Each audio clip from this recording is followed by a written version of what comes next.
Some people post for attention. Some people post for validation. And then some people post knowing it might cost them something. That's a different kind of bold.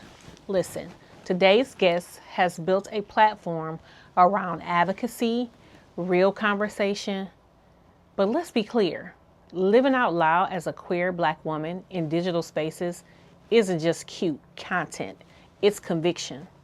And Ashley Whitfield is a creator, the co-host of Little Queer Podcast, and someone who makes visibility look effortless. But we know visibility without alignment will wear you out.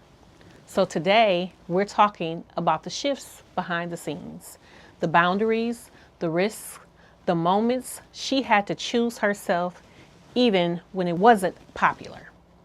Because here on Shift Chats, we don't be doing surface. Welcome, Ashley. Let's talk about what it really took for you to be who you are today. The shift is happening now.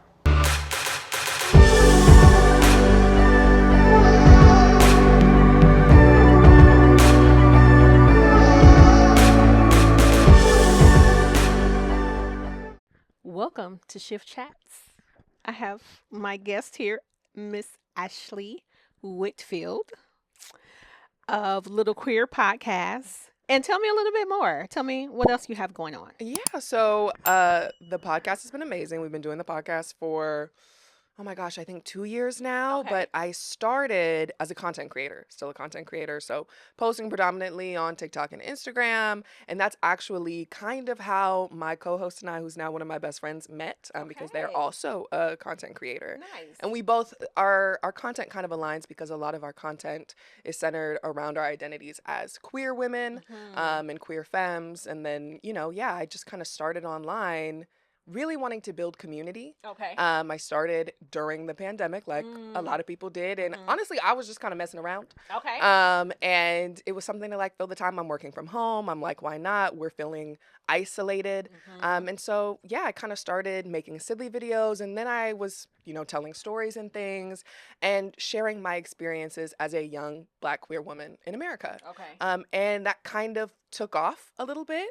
And I noticed that people were resonating with the things that I was saying. And I was like, this is wonderful. And so I just kind of kept going. And at the time, I was working for a nonprofit agency, but I ended up taking the leap and betting on myself, which was very scary. Very scary. Very I can scary. attest to that. Yes. Absolutely. But it's gotten me this far. So, Okay. I'm happy to continue building community online, offline, all the things. Right. I love that. I love that you bet on yourself. Mhm. So I just have to speak to that a little bit because people ask me all the time as an entrepreneur of about 25 years. In 2018, I did exactly that. I was Okay. like, you know what? I'm working this corporate job, running my business, and I'm making more money in my business than I am at the corporate job. Right. What am I doing here? So I had to study okay, I need insurance, I need to have a financial plan, all those things. And then it kind of went to okay, I can leave this job and Yeah. bet on myself. So I love that you said that because I've said that a ton of times. Yes. And then you spoke to being queer. Mhm. And so for the people who don't know, because I always try to make sure that we give a little education, Sure. share with them your explanation of being queer. Sure. Well, I mean, And you said queer femme.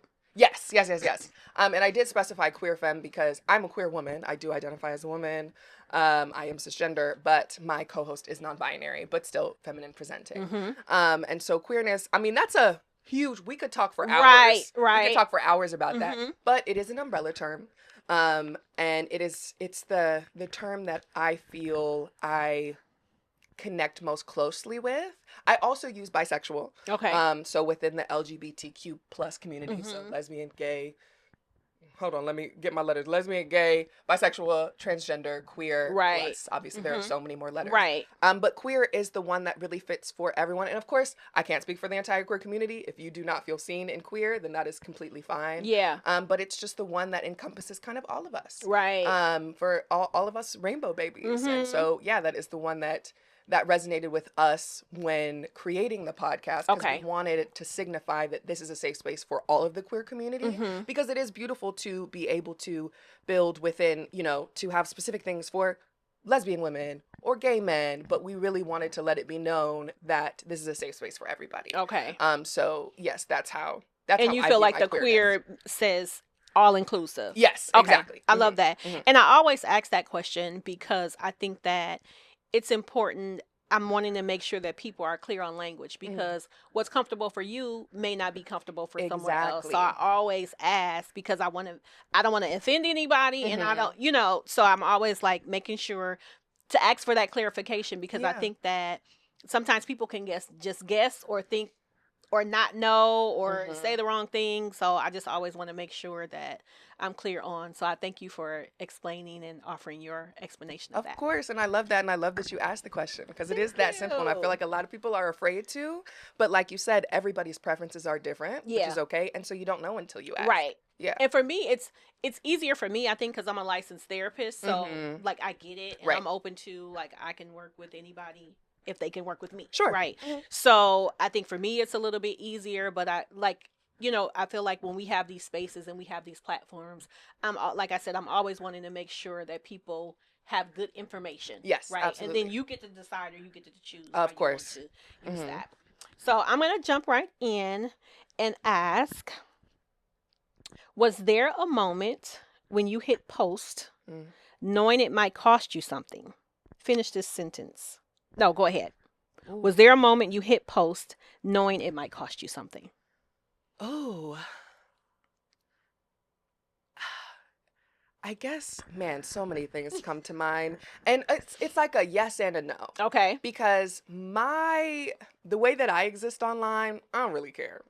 I do care. I am very intentional about my language. I want to be as educational and welcoming in the space as possible, but also like have firm boundaries and be clear about, these are the things that I align with. This is what I stand for.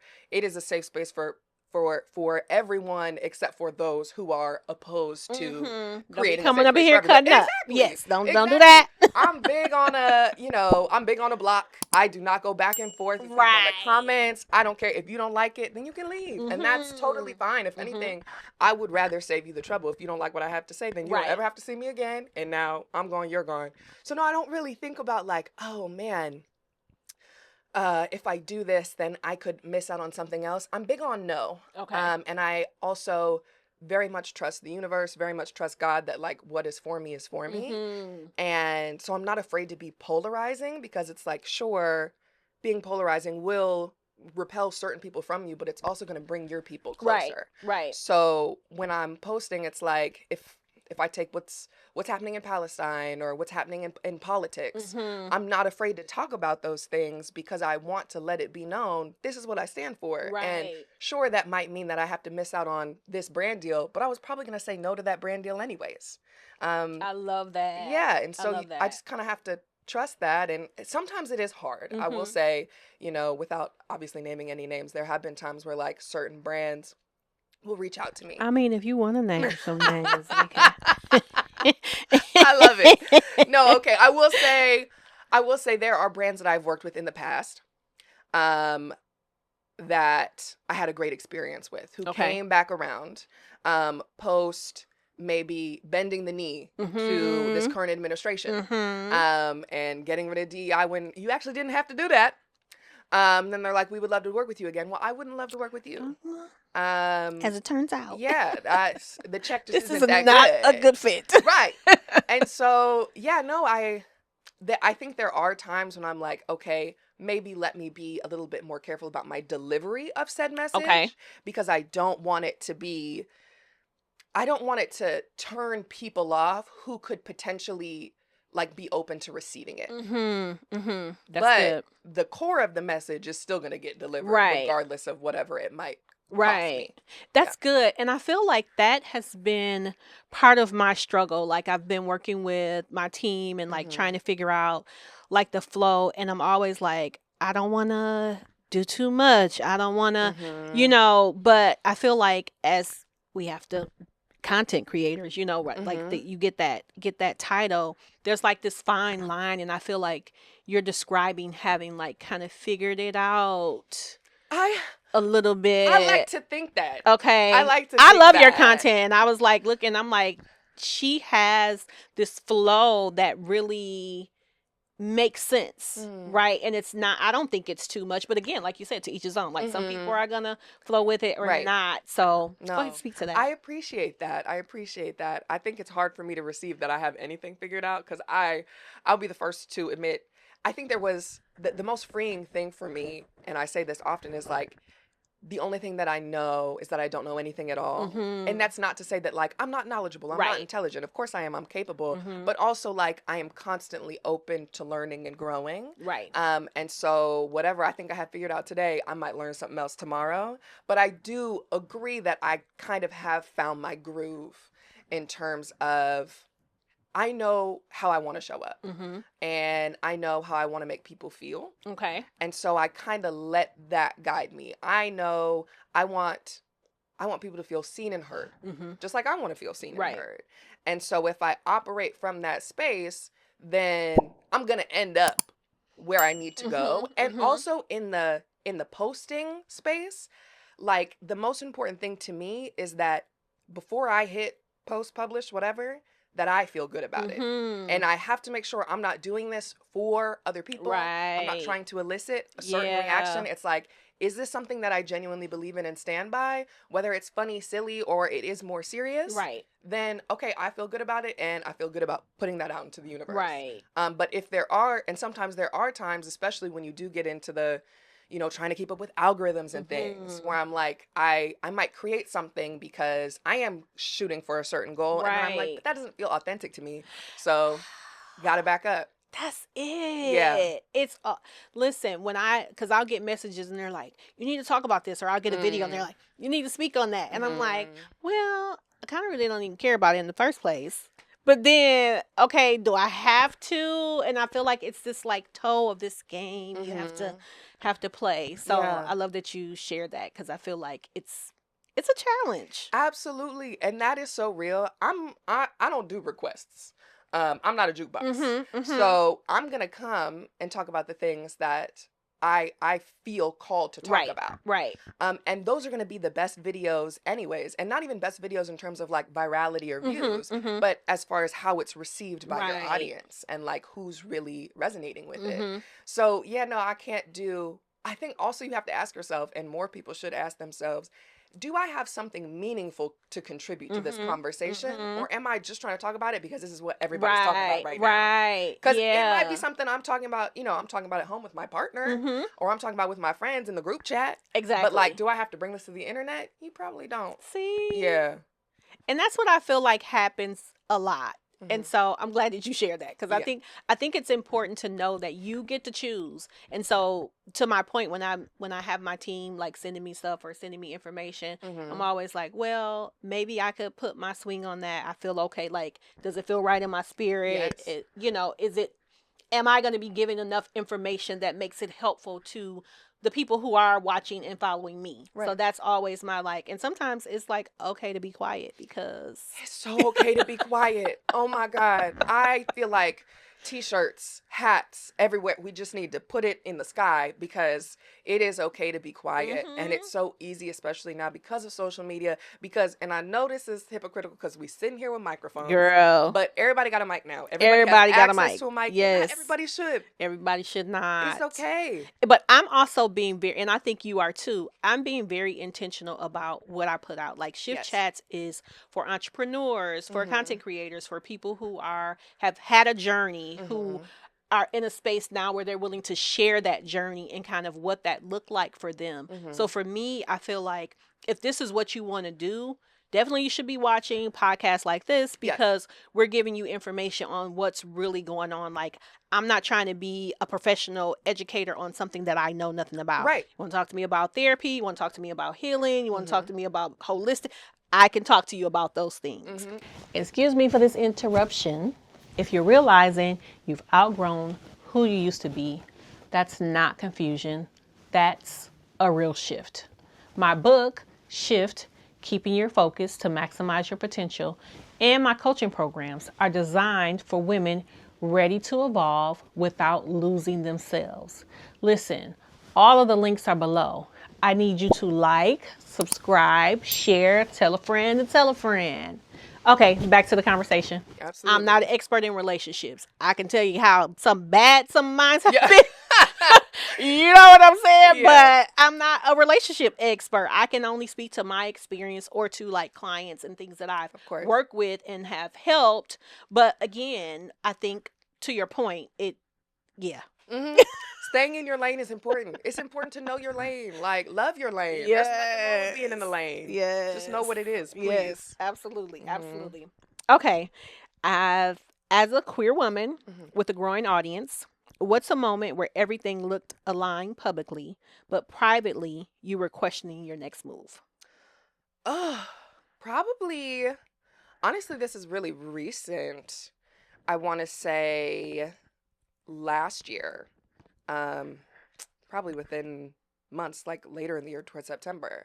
I got accepted to go to GLAAD's Black Queer Creative Summit, Okay. which was amazing. Mhm. Such an incredible experience. So many great Black queer creatives. Like, just to be in the room and like be recognized by people who I really respected and admire was crazy.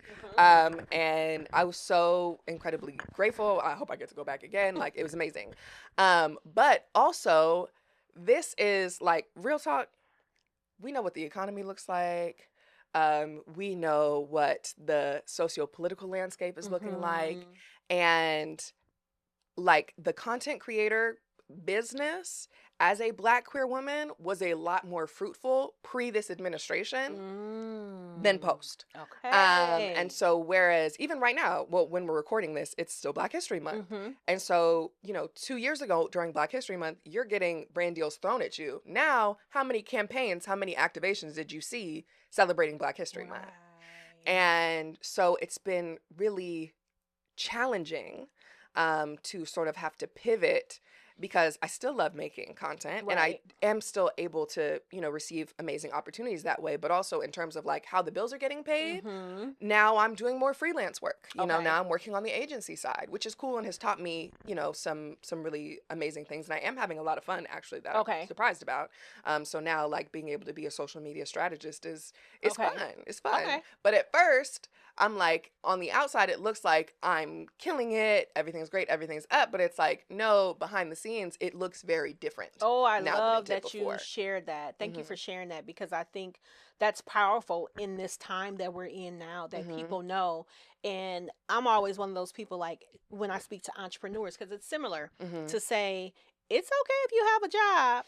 Like I have a business that I run that is my like bread and butter, right? This is fun for me. It costs me money. Yes. There's not a whole lot that comes in. You know what I'm saying? So it's a passion. It's something I love. Like I talked about like wanting to be Oprah like when I was younger. So this is my like I'm doing that, right? Yeah. But I still have to run the business. I still have to got a call this morning before we started that somebody quit. I just so it's like people don't understand like there is still work behind the scenes that we're doing on a regular basis like and there's like we can share but there's really like how much of that can you share? Yeah, right? absolutely. And I hate, especially because I don't love talking about this, but this is a safe space. We friends.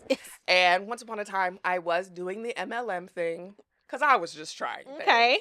And honestly, I do like sales, so I wasn't mad at it from a sales perspective. I think it does get a little shady when you try to act like that's not what you're doing. I'm like, no, y'all, we're selling stuff, whatever. But I hated.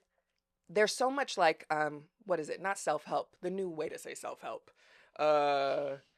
But like the books and the podcasts and all the things and the Gary V's of it all, where it's like if you really are passionate about something, you need to go in 100%. Yeah. And you should quit your day job. You can't have a plan B. That's insane. That's insane. That's insane. And stop telling people to do that because everybody can't do it. Yes. Like it, I have this idea that, and I think that over time, and I just was posting about this saying, being an entrepreneur it requires discipline and consistency. Mm-hmm. You are your own cheerleader. Mm-hmm. Nobody's like, go, you got this, you're doing great. What, Mm-hmm. like, you have to get all of that out of your own gumption, if you will. Yes. Right? So if you're not capable of doing that, you can't, like, Mm-hmm.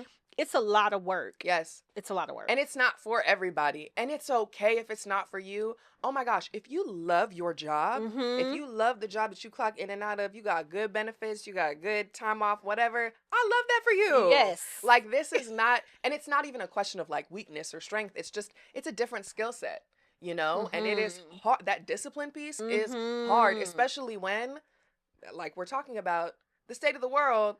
When you look outside and it looks like everything's on fire, it's like, it is hard to want to get out of bed and then, go through your tasks for the day and get everything that you need to get done. But guess what? These bills, they're still due. They're still due. So you got to make it happen. Right. And whatever you got to do to make that easier for yourself, please do it. Right. Please Yeah. do it. Mm-hmm. And have a plan. Like, I think that oftentimes people will just jump out. And I think that kind of happened during COVID. Like, people's like, oh, I can make money door dashing and, doing the deliveries and all those things. And it's like, yeah, but what happens when that changes? Like, what's your plan after that? Right? So I'm always preaching, like, have a plan. And it's okay to live out your dream, right? I feel like that's what we're doing.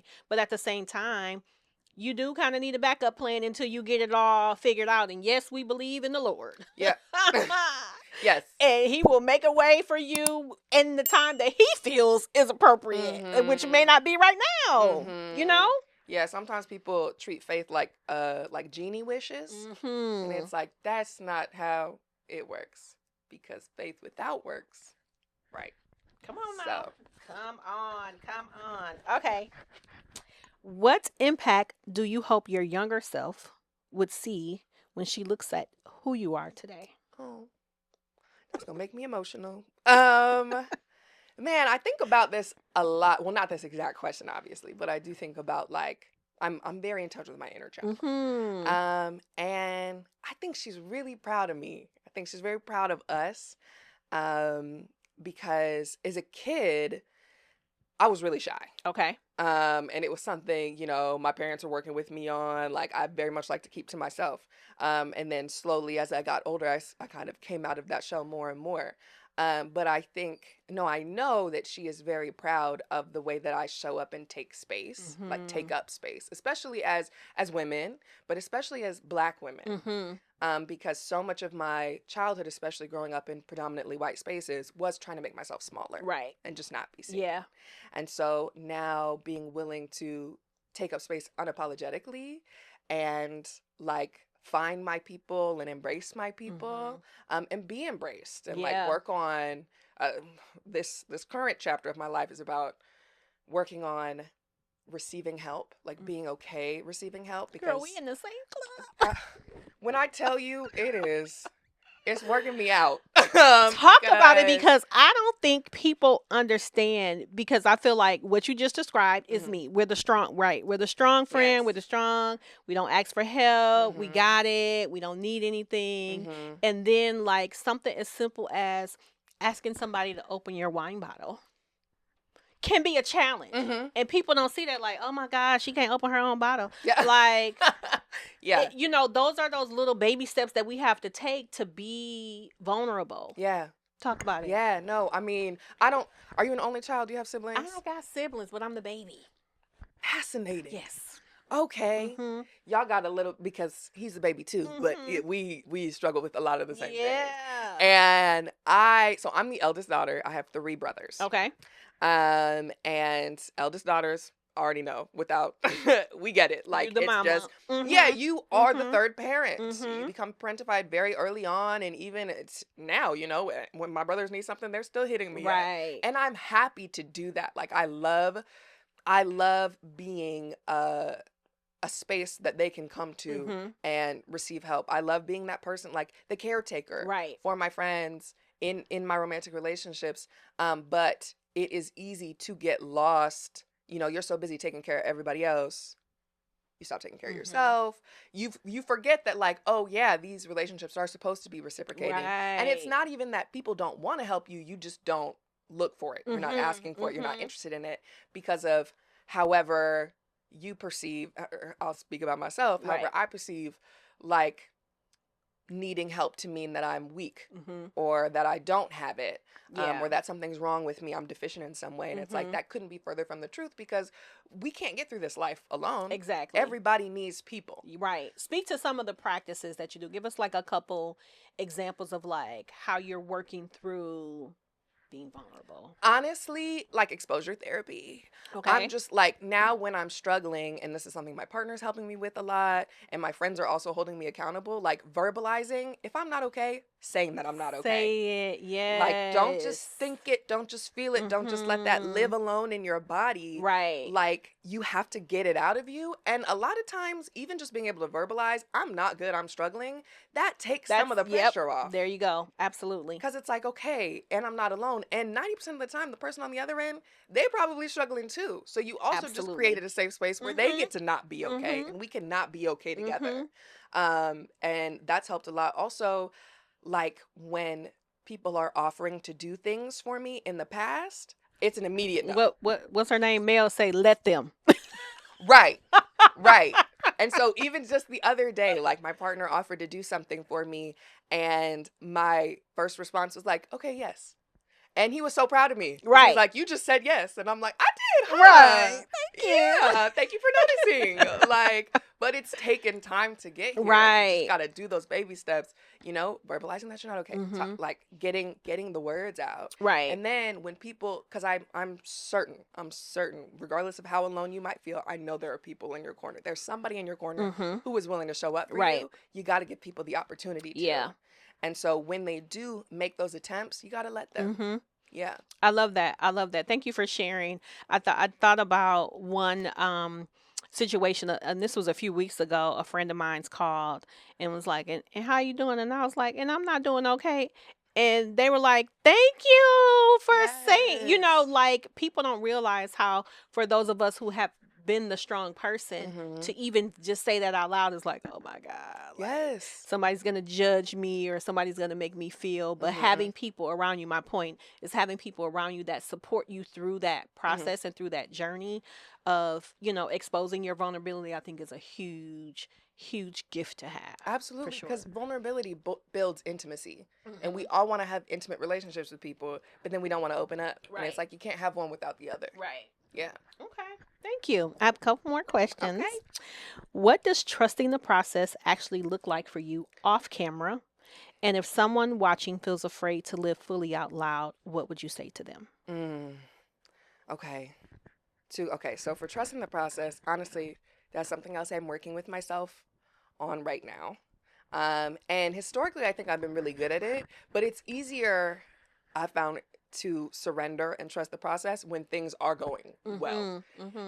Y'all heard what she said, trust the process. That is the T in shift. Come on now. Okay, period. But yeah, it's easier to do it when things are already going the way you want them to.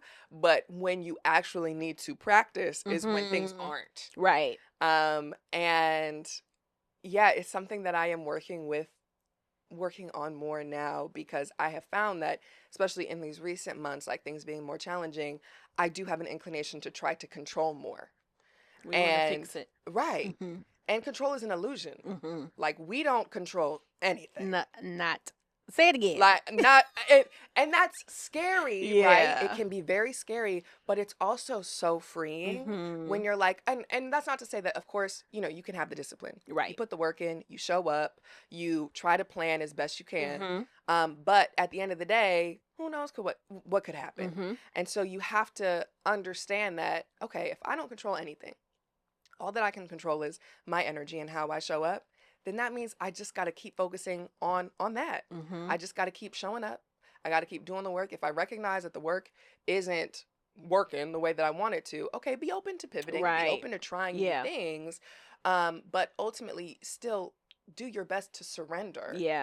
And understand that, like, everything is going to work out the way that it's supposed to, which sounds corny and cliche, but it's true. But it's true. You know, even recently, like, getting really excited about certain opportunities that didn't pan out, and I'm like, gosh, man, I really thought that was mine. I thought that was for me, but it couldn't have been, because if it was, then I'd have it. And really sitting in that, because Mm-hmm. when you do sit in that and then you fully accept it, that also makes it easier to trust the Yeah, process. Because it's absolutely. like, how could I can't be hung up on things that didn't work out because, well, then it wasn't It supposed to was work supposed out. to work out, right? Yeah, so I'm Yeah. just gonna keep doing what I do and trust that, like, Mm-hmm. the things that aren't meant to work out are gonna work out. Right. And then what was the second part of the question? If someone watching feels afraid to live fully out loud, what would you say to them? Hmm. Well, first, I think it depends on what way you're afraid to live fully out loud. But I think, generally speaking, remembering that we only have one life. Mm, And I think that's my good. my perspective is a little bit unique in this because my dad is actually also gay. Okay. And so when I Okay, now apply we need this, another hour. but Because I when had questions. yes, I got answers, okay? Okay. Okay. But when I think about this in terms of like queerness, but of course this could be widely applicable. Mm-hmm. He is from North Carolina. He grew up in Catholic schools. His parents were religious. Like he met my mom in the church. Mm, And so he spent 40 years in the closet. okay. And So he then knew from early on he yes, was from when trying. he was a child. Okay. Okay. Yes, and that was something Mm-hmm. that they were trying to suppress in him and Mm-hmm. teach out and all the other things. And Mm-hmm. like you said, we could talk about that for a second Right. hour. But I'm so grateful for him and so proud of him, seeing him really start his journey later in life. And I'm grateful that he did and that he gets to live the rest of his life Mm, being himself fully, being like authentically who he is. But seeing that, it's like, oh my gosh, there's so often that I think about, man, I'm happy to exist. I'm right. grateful to be here on Mm-hmm. this planet. I'm glad Mm-hmm. he met my mom and did all the things, right? Right. But I think about how different his life could have been if he was able to be all of himself earlier Mm, on. right. And it's no time wasted. He still Mm-hmm. has so much time left to Mm-hmm. live, thank God. And he has Um, the children, of and course, and yeah. like nothing is a mistake. Nothing, Mm-hmm. everything happened the way that it was Mm-hmm. supposed to. Mm-hmm. But yeah, we only have one life. We only have time is the only finite resource. You can make more Right. money. You can create more relationships. You can buy Mm-hmm. more clothes. You can buy more things. All of this stuff. All There's this always going to stuff. be more stuff. Right. You can make more stuff happen, but you don't get more time. Right. And so, would you rather start today? Mm, Because who knows if you have tomorrow? right. And life is short. I mean, we get Yeah. those calls all the time where somebody is passed away or somebody's sick or something is Mhm. happening, and then you're like, man, I should have called or I should have saw them or whatever. So you're absolutely right. Thank you for sharing that because Yeah. it's so important that we live in our truth, that Mhm. we do the work that we're supposed to be doing, that we're helping the people that we should be helping, Yeah. and living out loud in whatever way that looks Of like. To course. your point, like Mhm. whatever that is. Thank Mhm. you. One more final question. It might be two. I don't know. The shift that changed everything for you was. Ooh. Well, I talked about working at the nonprofit organization before I took the lead bet on Mhm. myself. Um, and what happened there was I, before I had actually left the organization, I was looking at leaving and moving to other organizations. Okay. I had applied for another position. I thought that was in the bag. I was like, perfect. Don't you Like, hate gonna that get when me. you be like, I know. I Okay, felt, I'm sorry. and we can talk about it because the ways that my face has been played in. Anyways, but I was all excited. I'm ready to go. And then it Right. didn't work out. And I was like, okay, well, okay, I guess I'm still here. And I was making content at the time, also making money from content. So I had kind of decided, I got comfortable. Okay. I was like, I'll just stay here, Mm-hmm. keep the job, Mm-hmm. keep making my side money, stack and Right. just doing what I got to do. Mm-hmm. And I guess that'll be fine. It'll be just fine. Right. And then I got one of my supervisors kind of came to me because somebody on our board had seen one of my videos and had an issue with the way that I'm posting. And mind you, if you don't already follow me, if you look at my social media, I was even more intentional before. I'm not using Right. curse word. Like I'm really you don't know where I work. You would have no Mm-hmm. way of knowing what I Mm-hmm. work. And this is what Mm-hmm. I do in my personal time. Right. It has no Like I'm reflection. off the clock. Exactly. And they were basically saying, you need to stop if you want to keep working here. And it wasn't even like a thought I think I called my dad and I was like, hey, so they just said this to me and I'm not really feeling it. And he said, well, yeah, you should quit. Yeah. And I was like, you're right. Okay. I absolutely should quit. You're so right. Thank you for saying that. And I had never done anything like that before. I have always, as the eldest daughter, having it all together. You gotta have it all together. I'm a planner. I've never left a job without having another job already. Like, that was just not in my nature. Right. But it just did not sit right with me. And there were so many other things in the organization that wasn't sitting right with me. So this was just kind of like the final straw. Right. And, I got the confirmation from my dad, who's like, my sounding board. And so I was like, you know what? Sure. I put in my notice. I think I gave them a month over 2 weeks. So I was like, look at me, leaving well. And I was like, I'm just going to see what happens. And I was terrified. Right. I was terrified. But I knew I couldn't stay where I was. And it did feel like confirmation from the universe that like, see, you got comfortable and we can't do that. Yeah. Because that's not where growth happens in your comfort zone. Right. So yeah, I did the big scary thing.